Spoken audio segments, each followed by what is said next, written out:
Hello and welcome to the Ruslan Belov channel. Many people had hoped that with Trump's return, the war would quickly come to an end. But now Trump has once again changed his tune. He's once again a friend of Ukraine and has declared that Russia is going to feel something very soon. On Monday, he is expected to make a major announcement regarding Russia. Meanwhile, Chancellor Merz has stated that the time for diplomacy is over. Weapons are once again flowing into Ukraine. Even the United States has approved the first aid tranche since Trump became president. Unfortunately, peace is once again very far away. The fighting continues, and we continue to analyze the situation on the front lines. Let's open the map. So friends, today's update will be a very busy one. There have been multiple advances, and in a wide variety of areas. It's been a long time since we've seen progress like this on so many different sections of the front. So enjoy the update. Let's start with the Sumy region. If the recent updates from Sumy haven't exactly been encouraging, today's news is much better. Over the past 24 hours, Russian forces have taken control of an entire section, totaling 2 square kilometers, advancing 1.2 kilometers. From the village of Holubitsia in the direction of Myropilya. What's more, we've already managed to reach the northern outskirts of Myropilya. In fact, there's objective control footage confirming the presence of Russian fighters on the northern edge of the village. Even American cartographers have marked our advance into the village. You can see it for yourself, they've marked it in red. Though in reality, the zone under Russian control is a bit larger than what's shown on their map. At least from the first circles of the area, I know that Russian troops have also entered Jayolta Street. But no matter. The main point is that the assault on Myropilya has officially begun, and as you can see from the map, it's a very large village, roughly 3 times bigger than Yunakivka. Capturing it would be a major success and would create good conditions for further advances. Because again, a large village like this makes for a great place to amass equipment and manpower. So that's the update for the Sumy region. We advanced 1.2 kilometers, took control of 2.3 square kilometers, and entered Myropilya. As for Kondrativka, there's no additional news. Russian troops remain in operational encirclement there, as I told you yesterday. But they are holding their ground, not surrendering the village or retreating. Moving on, the Russian army also had success in Kharkiv region. And interestingly, even previously stagnant sectors are starting to show signs of activity and progress. This time, it was the area west of Manuilivka. The last time we saw movement, there was back in April, 3 months ago. But over the past 24 hours, Russian forces managed to advance 1.3 kilometers toward Petropavlivka. The area may seem small, but in reality, over 1.5 square kilometers have come under Russian control. As for future prospects, honestly, I don't know. It's a difficult area. As I mentioned, it's mostly been inactive. At first glance, it might seem like there are no populated areas nearby, but the terrain here makes things complicated. It's full of elevation changes, hills, ravines. More hills, more ravines. That's why it's not possible to move quickly here, as we do in southern Donetsk, where the landscape is mostly flat fields. Here, it's all hills and ravines. Still, even this kind of progress is a good sign. But the situation is even better farther south, where there was a breakthrough of 4.5 kilometers. Now we move from Kharkiv region to Donetsk, specifically to the Lyman sector. There are 2 pieces of news here, one good and one not so good. Which should we start with? Let's start with the not so good one. The issue is in Rydkodub. A couple of weeks ago, the Ukrainian Armed Forces, AFU, counterattacked there and managed to push us back in the western part of the village. It didn't seem critical at the time. This happens on the front lines. They push a bit, then you counterattack and regain your positions.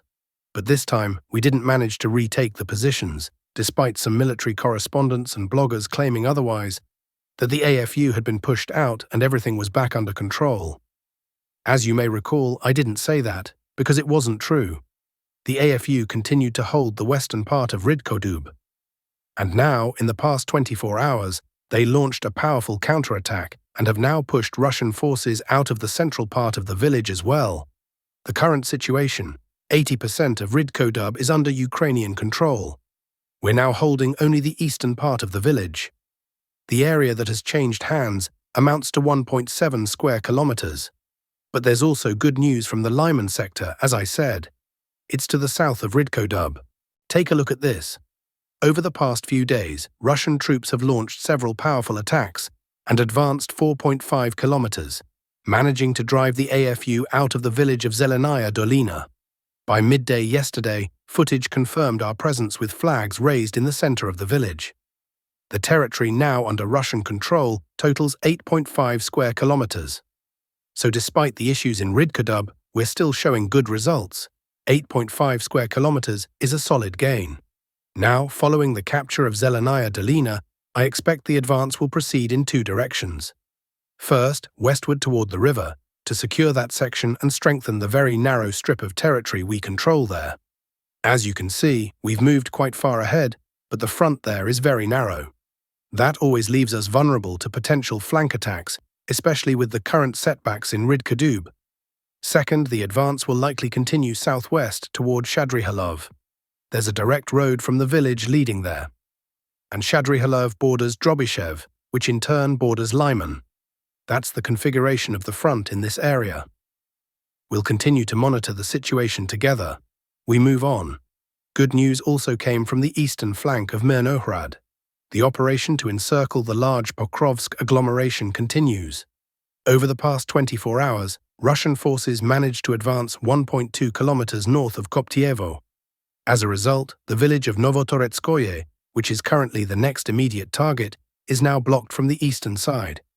There are only 2 kilometers between our positions and the village, so I think fighting will begin there soon. The main objective, as I've mentioned before, is to take Novotoretskoye, then Zapovednoye, and move toward the railway hub of Dorozhnoye, to physically cut off supply routes to the agglomeration from the north. There's a railroad running through this area, and just beyond the railway junction, there's a highway as well. If only Russian troops could also advance from the west. But unfortunately, things are stagnant there. There's been no movement either from Udakny or from Kotlin. And yet Kotlin is just 5 kilometers away. Cutting off the road would change everything. But you know, it was also 5 kilometers back in February, and it's still 5 kilometers now. So basically, zero progress. A bit further south, near the Dnipropetrovsk region, the AFU launched a counterattack over the past 24 hours and managed to advance 200 meters, entering the northern outskirts of the village. It's unlikely this will amount to anything. It's more of a local positional improvement, since the area gained is less than 0.1 square kilometers, around 0.09 to be precise. Meanwhile, our forces also improved their position slightly, but already on the right bank in Kamenske. The advance was small, just 260 meters, but it's now clear we've firmly entrenched ourselves on the right bank, and despite the AFU maintaining a presence in the northern part of the village, Kamenske is undeniably lost to them. Fighting will soon begin for the next village, Plavny. The AFU are in a tough spot here, and in southern Donetsk, although the map hasn't yet been updated, I'll give you a bit of a spoiler for tomorrow. Good progress has been made. Our forces managed to break through to another village, Novokadske. The AFU are unable to stop the advance of the Vostok grouping. Russian FPV drones are already striking targets on the outskirts of Sumy.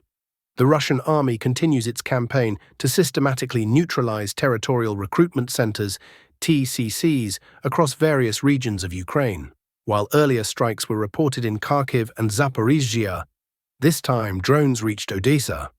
As of now, local authorities and TCC leadership have not commented on the strikes. Meanwhile, residents have shared footage allegedly showing strikes on the regional TCC building in the Moldovanka district. It is reported that several drones hit the site. Military registration databases and various documents are being destroyed, slowing down the forced mobilization process. These strikes also have a strong informational and psychological impact. Now, Peskov's key statement. Europeans are discussing various financial support options for Ukraine to encourage Kyiv to continue fighting to the last man. The stubbornness of European leaders regarding the potential deployment of troops to Ukraine fits into the overall trend of anti-Russian sentiment. The deployment of foreign military forces on Ukrainian territory near Russian borders is unacceptable to Moscow. Russia is disappointed that its warnings about the possible presence of foreign troops in Ukraine are being ignored. Chancellor Merz is a consistent advocate of confrontation with Russia in every aspect. Moscow takes this into account in its decision-making. As for the US plan to sell weapons to NATO countries for shipment to Ukraine, it's all business. Changing the order of the terms doesn't change the outcome. The prisoner exchange process between Russia and Ukraine continues. Work is ongoing, and Moscow is awaiting proposals for the timing of the next negotiation round. Sergei Lavrov also made a statement. "I'll say this, expect big surprises." Lavrov responded to Trump's statement with a comment about a new Ukraine plan, which he presented during his meeting with Rubio. Russia's foreign minister stated that during a conversation with the US Secretary of State, he reaffirmed Russia's fundamental position on Ukraine. He also noted that they did not discuss the fate of the Strategic Arms Reduction Treaty, START. Rubio had earlier said that Lavrov presented him with a new plan to achieve peace in Ukraine, which he would relay to US President Trump. A few days ago, Trump told reporters that he would not disclose any future US steps regarding Russia and promised to deliver a little surprise. In response to Trump's surprise and erratic statements, Moscow replied in kind. "We're watching." Now, the fight over military budgets. The UK Ministry of Defence released a damning report on the condition of F-35 fighter jets. They constantly break down. The jets are capable of performing only a third of their assigned tasks, and there's already not enough money in the budget to maintain them, according to analyst Malik Dudakov. This is confirmed by American auditors as well. A recent US Government Accountability Office report found that only 15 to 30% of F-35s are combat-ready. More than half are constantly down for repairs, and the aircraft's design still contains as many as 800 defects. Deliveries of new aircraft are constantly delayed. In the UK, the report's release coincided with Macron's visit, Macron being the main advocate of creating a next-generation European fighter. But so far, the project exists only as 3D renderings, just like the UK's sixth-generation Tempest fighter project, which has failed to attract investment from the Middle East. And the UK itself doesn't have the funds. Meanwhile, Canada and Portugal are reconsidering their F-35 purchase plans amid tensions with Trump. In Britain and Germany, debates are heating up over whether investing in the US military-industrial complex is even worth it. There are growing concerns that the US could one day simply cut off Europe's access to all military services. The White House is now actively promoting the concept of the next-generation F-47 fighter, which is expected to cost 3 times more than the F-35 and will likely be just as problematic. Europeans who resist will be pressured into buying American fighters through threats of new tariffs. While it's difficult to find the money for this, the battle over budget allocations promises to be massive. But it's unlikely to boost Europe's actual military potential. Europeans are now urgently trying to replace the US in Ukraine-related matters. Right after the BlackRock investment fund exited Ukraine, EU bureaucrats announced the creation of their own alternative structure to attract investments for post-war reconstruction. But the main question remains: where will they get the money? To find an answer, a major summit was held in Rome in support of Ukrainian lobbying efforts, even attended by a US delegation led by Keith Kellogg. But no concrete answer was given. There's very little investor interest in pouring hundreds of billions of dollars into Ukraine's economy. Reconstruction alone is estimated to cost around $1 trillion. But even Ukraine's current budget needs call for 40 billion euros by 2026. The White House has no intention of issuing further tranches. The IMF and Japan have also stepped away from the situation. Europeans are barely managing to scrape together a few billion. But it's clearly not enough. A similar situation has arisen in London during Macron and Starmer's talks about creating a joint industrial alliance.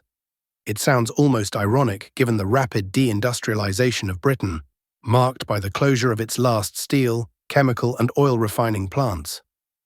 All of this is happening amid severe budget crises in both Paris and London. BlackRock managed to offload its losses in Ukraine to Europe just in time, selling off toxic assets for pennies. But Europe now lacks both the money and the means to maintain them. The only remaining question is how quickly the internal split within the European Union will deepen as more leaders realize the dead-end nature of the current situation, writes Malik Dudakov. Thank you for watching, friends. Stay informed, stay safe, and see you in the next update. Take care.